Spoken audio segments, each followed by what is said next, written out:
Real estate एक ऐसा market, property खरीदने और बेचने का ऐसा सेक्टर जिसमें इन्वेस्ट करके हर कोई अपने आप को सेफ फील करता है, क्योंकि एक तो आपकी प्रॉपर्टी बन जाती है और दूसरा आपको अच्छा रिटर्न मिल जाता है। अगर बात मिडिल क्लास की जाए तो कई लोग रियल एस्टेट का रुख इसलिए करते हैं क्योंकि वो अपने लिए एक छोटा सा आशियाना ढूंढ रहे होते हैं, तो वहीं कुछ लोग इसलिए रियल एस्टेट में निवेश करते हैं क्योंकि कहीं और से किए गए इन्वेस्टमेंट से ज्यादा अच्छा रिटर्न इस सेक्टर में मिलता है। ऐसे में अगर आप ये सोच रहे हैं कि कम पैसों में मैं कैसे रियल एस्टेट में निवेश कर सकता हूँ या कर सकती हूँ, तो हमारी ये रिपोर्ट आपके लिए ही है। रियल एस्टेट एक ऐसा शब्द है जो अपने आप में पूरी एक दुनिया है और सारी दुनिया में फैला हुआ है।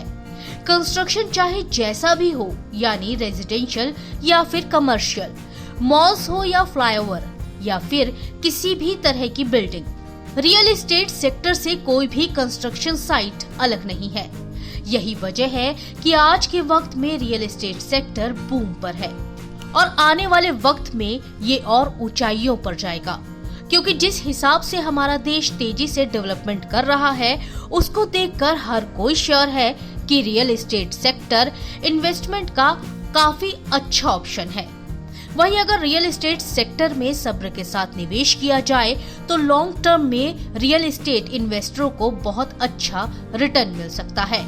हालांकि कई साल पहले सिर्फ प्रॉपर्टी खरीदार ही रियल एस्टेट में निवेश करते थे, लेकिन आज टाइम काफी तेजी से बदल गया है। आज के टाइम में कई सारे ऐसे तरीके हैं जिससे हम रियल एस्टेट में अपनी गाड़ी कमाई को निवेश के जरिए सेफ रख सकते हैं। अगर आप भी लॉन्ग टर्म के लिए रियल एस्टेट में पैसे इन्वेस्ट करना चाहते हैं तो रिट्स एक बेहतर ऑप्शन है। रिट्स का पूरा नाम रियल एस्टेट इन्वेस्टमेंट ट्रस्ट है। ये निवेश करने के सबसे अच्छे ऑप्शंस में से एक है, क्योंकि अगर कोई छोटी रकम से रियल एस्टेट में निवेश करना चाहता है तो इसमें कर सकता है। रिट्स में यूनिट्स के तौर पर निवेश किया जाता है। अब सवाल आता है कि रिट्स को जारी कौन करता है, तो रिट्स उसी कंपनी की ओर से जारी किए जाते हैं जो देश में ऑफिस, मॉल्स, होटल्स या किसी और तरह के रियल एस्टेट संपत्तियों का संचालन करती है। इन कंपनियों के रिट्स शेयर बाजार में लिस्ट होते हैं, जो शेयर मार्केट में लिस्टेड है। रिट्स के अलावा आप इंफ्रास्ट्रक्चर इन्वेस्टमेंट ट्रस्ट यानी इनविट्स में भी इन्वेस्टमेंट कर सकते हैं। इंफ्रास्ट्रक्चर इन्वेस्टमेंट ट्रस्ट भी रियल एस्टेट इन्वेस्टमेंट के जैसे ही बिल्कुल सेफ है। बस इसमें अंतर इतना है कि रिट्स के जरिए पैसे ऑफिस, मॉल्स, होटल्स में निवेश किए जाते हैं, तो वही इनविट्स के जरिए निवेश सड़कों, फ्लाईओवर, पावर प्लांट जैसे प्रोजेक्टों में किया जाता है। इन सब के अलावा भी कई ऐसे इन्वेस्टमेंट हैं जो होते तो है रियल एस्टेट में ही, लेकिन होते हैं वो म्यूचुअल फंड, जैसे रियल एस्टेट म्यूचुअल फंड। यानी शेयर बाजार में भी ऐसे म्यूचुअल फंड होते हैं जो कि केवल एक ही स्पेशल सेक्टर में निवेश करते हैं। ऐसे में आप रियल एस्टेट से जुड़े म्यूचुअल फंड में इन्वेस्ट करके अपनी सेविंग को सेव कर सकते हैं। मतलब रियल एस्टेट कंपनियों में निवेश करने वाले म्यूचुअल फंड में इन्वेस्टमेंट, ये वो इन्वेस्टमेंट है जो आपकी मेहनत की कमाई को सेफ रखने के साथ साथ आपको अच्छा रिटर्न भी देंगे। अब इनके साथ ही रियल एस्टेट में और भी कई प्लेटफॉर्म हैं, जैसे प्रॉपर्टी में निवेश करना आखिर किसे अच्छा नहीं लगता, लेकिन हम यहाँ सिंगल प्रॉपर्टी की बात नहीं कर रहे हैं। हम यहाँ बात कर रहे हैं क्राउड फंडिंग की। रियल एस्टेट क्राउड फंडिंग भी प्रॉपर्टी में निवेश का अच्छा तरीका है। इसमें किसी प्रॉपर्टी में ग्रुप में निवेश किया जाता है। इस इन्वेस्टमेंट का यूज कई बार बिल्डर्स बड़े प्रोजेक्ट को पूरा करने के लिए किया करते हैं।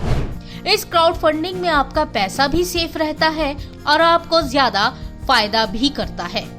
वहीं अगर आपके पास रियल एस्टेट में निवेश करने के लिए बड़ा अमाउंट है तो खुद की प्रॉपर्टी खरीदकर पैसा इन्वेस्ट करना सबसे अच्छा तरीका माना जाता है, क्योंकि इसमें प्रॉपर्टी की फिजिकल प्रेजेंस होती है। कहा जाए तो आपने पैसे कहाँ लगाए हैं ये हमें फ्लैट या जमीन या किसी ऑफिस के रूप में दिखाई देते हैं, और इन खरीदी गई प्रॉपर्टी को रेंट आउट करके भी हम बेहतर रिटर्न हासिल कर सकते हैं। जहां रियल एस्टेट में हमें निवेश के साथ अच्छा रिटर्न मिलता है, तो इसमें कई बार फ्रॉड भी हो जाता है। कई फ्रॉड लोग आपको बड़े बड़े सपने दिखाकर आपका पूरा पैसा हड़प कर लेते हैं या फिर किसी ऐसे प्रोजेक्ट में आपका पैसा इन्वेस्ट करा देते हैं जिसमें आपको तो नुकसान होता ही है, लेकिन इन्वेस्टमेंट कराने वाले को काफी फायदा मिल जाता है। इसलिए प्रॉपर्टी खरीदते वक्त हमें कई बातों का ध्यान रखना चाहिए। जैसे प्रॉपर्टी खरीदने से पहले पूरी रिसर्च कर लें। उस एरिया के बारे में पूरी रिसर्च करें जिस एरिया में आप प्रॉपर्टी खरीदने जा रहे हैं। जैसे कि उस एरिया की कनेक्टिविटी शहर की मेन जगहों से अच्छी होनी चाहिए। वहां पर पब्लिक ट्रांसपोर्ट आसानी से मिल जाता हो, जिससे किसी को भी कहीं भी आने जाने में कोई प्रॉब्लम ना हो।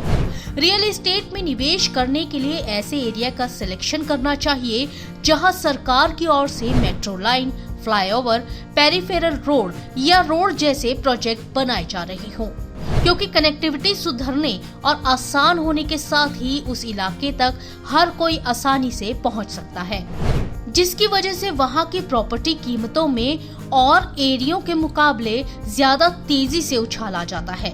अगर पॉसिबल हो तो प्रॉपर्टी लीज पर ले, क्योंकि इससे प्रॉपर्टी की लागत कम हो जाती है।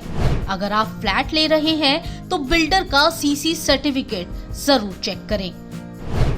दरअसल कई बार कई प्रोजेक्ट्स में बिल्डर फ्लैट्स तो बेच देते हैं, लेकिन कई मामलों में उनको अथॉरिटी की तरफ से क्लियरेंस नहीं मिलता है। इसलिए निवेश करने से पहले आपको ज्यादा सतर्क रहने की जरूरत है। इसके साथ ही इस बात का भी ध्यान जरूर रखें कि जिस प्रॉपर्टी को आप खरीद रहे हैं उस प्रॉपर्टी को वहां के स्थानीय प्राधिकरण ने अप्रूव किया भी है या नहीं।